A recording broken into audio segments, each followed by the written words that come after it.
Top tips on using reference tracks. So the first one is to pull in another track that you like, that you think is going to sound similar to the track you're doing, and use it as kind of like a almost like a guide. Like a guide, yeah.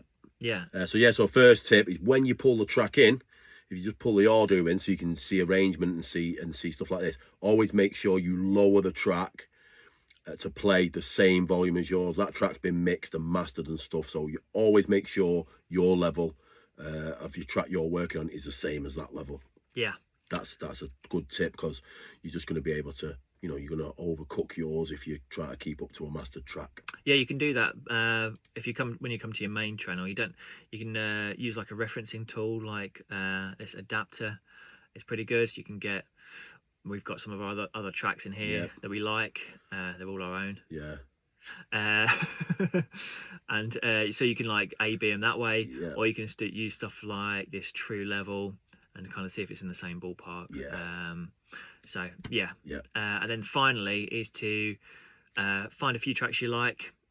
Keep the sort of like the EQ balance of the master the same, and basically what you want to do is, as you're mastering and tweaking little bits of EQ or bits of volume for different parts of your track, go back and forth and listen to other reference tracks. So go and listen to, I would say 3 tracks that you think are well mixed. Go back and A/B them, like literally play one, play the other, and see where yours is lacking or needs something chopping down. Yeah, definitely. And then I would say I know you said finally, but I'd say another, just a quick tip. Bonus tip. Also, with reference tracks, I don't always use a reference track as the like Chris said, then checking your EQ, checking levels. I use it like as a list. So I can use a reference track and I'll listen for things like if I've got the kick, the drum, the synth, whatever, and it's all playing fine, when I listen to that track, I listen to it and go, right, well, he's got some transition effects there. He goes into that section and out of that section. So I need some, have I got some transition effects? Have I got my rides coming in to pick the rides come in, he or she, they pick it up at that bit. So I can then find the ride that picks up my track at that bit, and you're almost sort of, with the arrangement of it, you're using it as a list to go, right, yeah, no, you don't have to copy and do exactly right.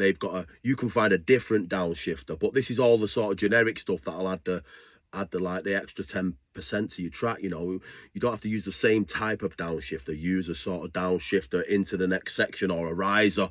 They've got like a big riser. You might find a tonal one, or you might find a white noise one, but what that fits your track, just use it like a list to go, they've got that, because you might be going into some transitions dry, or you